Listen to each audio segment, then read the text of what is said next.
So I want to talk about grief, and I know this can get pretty heavy, so this will be the trigger warning. There's probably going to be multiple parts to this as well. Grief is heavy, and it's difficult, but we have to remember that it's love. It's feeling of loss of something or someone that we loved. And it can come in very different ways. It could be the loss of a relationship, the loss of a friendship, or the loss of someone just passing away. The most important thing you could do is honor your feelings. Listen to your body, listen to your emotions, write, journal, paint, scream, dance, listen to music, whatever it takes to process those emotions and understand them. There's no right way to go through these feelings and these emotions. I'm going to try and offer some advice, some thoughts, some things that I encountered as I went through the path of grief, understanding it, understanding my own emotions. And there's no right or wrong way to grieve. Some of us grieve very deeply, cry for the person, long for them. And some of us are able to process it a lot easier, and then we feel guilty for that. But there is no wrong. We all understand life very differently. My therapist taught me that there are 4 different phases of grief, and they could all happen in different orders. The 4 phases are shock and numbness, yearning and searching, disorganization and despair, reorganization and recovery. And sometimes we go through them and loop around in different cycles, trying to understand them, trying to understand our emotions. The shock and numbness are just kind of that shutting down, something that was unexpected. And even if you were expecting it, it still hurts and it feels cold. Yearning and searching is you kind of look for that person. You miss that person. You try to find places where it kind of fills a void, or people that remind you of that person, places, different memories. Then disorganization and despair, just the thoughts kind of ruminating, going around your mind, kind of dragging you down. In anger, apathy, despair, hopelessness. And then reorganization and rediscovery, recovery from all of this, everything that's been happening, all the emotions that are just running through your mind. And like I said at the beginning, this could fall under different things, like for the loss of a relationship, the loss of a person, someone that's transitioned from life, crossing over to the other side. Because the other thing is we lose that person, but we also lose a part of ourselves, the part of us that we could be with that person. And that severed connection, it just digs so deeply.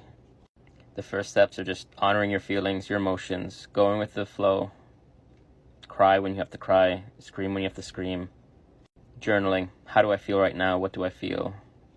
The healing path is yours to discover and yours to explore. And like I said multiple times, not everyone's healing journey is the same, so trust your instinct, trust your intuition. This will be Coping with Grief Part 2. I'll read a quote that my therapist has sent me from Portia Nelson. I walk down the street. There's a deep hole on the sidewalk. I fall in. I'm lost. I'm helpless. It isn't my fault. It takes forever to find a way out. I walk down the same street. There's a deep hole in the sidewalk. I still don't see it. I fall in again. I can't believe I'm in the same place. It isn't my fault.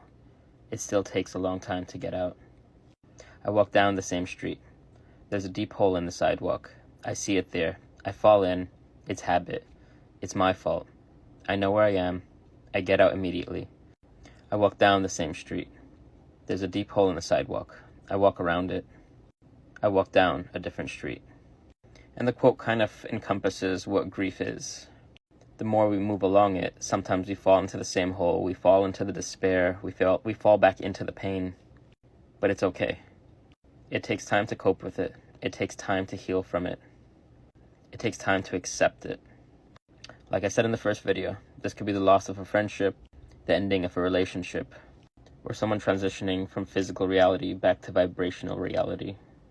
And that's kind of how I see death and loss. We don't lose that person forever. They're not here in the physical anymore, but they exist in different ways. And the best we could do is honor those memories, write those memories down, share them with others, just reminisce, hold on to them. Remember the good time. Because if you were that close to that person, they would want you to hold on to those memories. In a loving and kind way, but also gently, in a way that you can let go of it when the time comes. But these are just the ways that I experience and understand loss. Just my perceptions of it.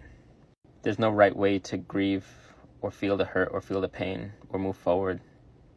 And like a ton of meditations, you have to be present with the emotions and the feelings.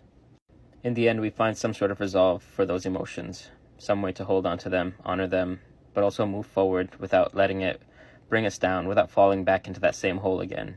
Just knowing that it's there, honoring it, walking around. This is part 3 of coping with grief. I want to start off by talking about maybe 2 or 3 books that kind of help me process grief and loss. The first book is No Death, No Fear by Tikna. The book talks of different metaphors of understanding death, understanding grief, understanding loss. It takes a very Buddhist approach, kind of imagining the entire world just as an ocean, and each of us a wave on that ocean. And that wave is here for a very specific moment to do something very specific, and in the end it comes crashing down, but we join back the rest of the ocean. I think that it's important that we grieve, but also understand our part in the bigger picture. We're here to bring our light into the world, share it with others, create those stories. The next book is Journey of Souls by Michael Newton. So Michael was a hypnotherapist that used a hypnotherapy technique to try and figure out and look into other people's past lives, who they were, what they were, how they lived. And the book is a bunch of case studies on what he discovered as he spoke to others, kind of like past lives. He kind of discovers that place between worlds, where souls come from, their purpose here. The idea, if you're in the spiritual community, all of this, the entire earth is just basically university. We're here to learn lessons, integrate those lessons, and carry it on wherever we go and bring it to others. I know a lot of people lean into faith as they cope with grief, and I think that's important. Finding some belief, finding something to hold on to, something that makes sense in this world, a story that makes it all connect. Because we start to question it. What's the purpose of reality? What's our purpose while we're here? What is our journey really supposed to be? And in the end, we're all just stories. We're stories that collect stories from other people. We take their lessons and march forward with it. We grow and evolve. But at the end of it all, it's all just a healing journey. You have to trust your intuition. You have to trust your inner voice. Trust where it takes you. Like I always say, my mentor sees this world as a garden.